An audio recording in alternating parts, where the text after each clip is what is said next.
change.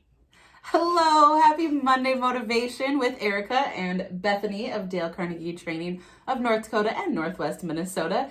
Today, I am going to ask Bethany to share some tips with us on change. A pretty big topic that a lot of people deal with. I mean, it's changing seasons right now and everything. I love all the fall. Erica's wearing pumpkin earrings, by the way. It's incredible. I love some change sometimes, but sometimes it's hard. And so can you share a couple tips on leading through change? Yes, I'll share two primary tips, but first I want to just demonstrate why this matters so much. Dale Carnegie and Associates recently conducted a study on change and change management and identified that the majority of people, go figure, don't actually like change. In fact, only 31% of people on average of those surveyed had a positive mindset toward change, just general change. And it typically doesn't elicit a positive response.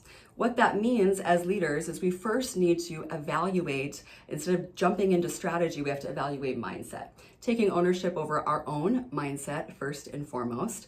Are we feeling positive about it? Are we reluctant? What are we anticipating our team to be?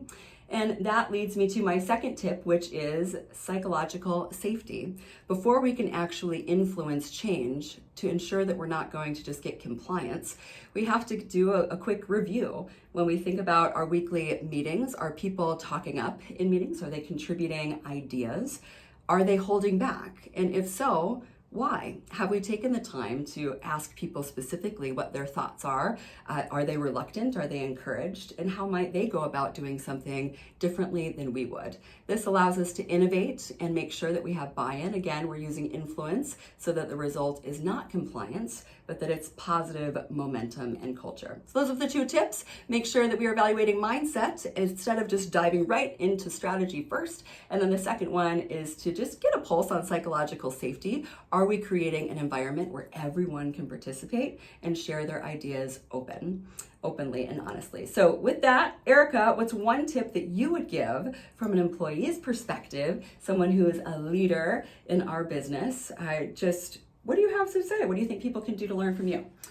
Something I think is really important, and I've seen in leadership at Dale Carnegie, is truly communicating early and communicating often. If you know a change is coming up, making sure you're getting that feedback from everybody else, and also just that continual updates about where things are at. So communicate early Absolutely. and often.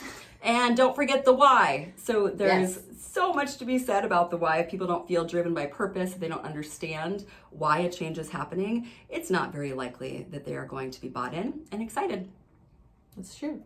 Here's to wishing you some positive change in the future. Happy fall, everyone. Happy fall. Have a great week. Have a great week.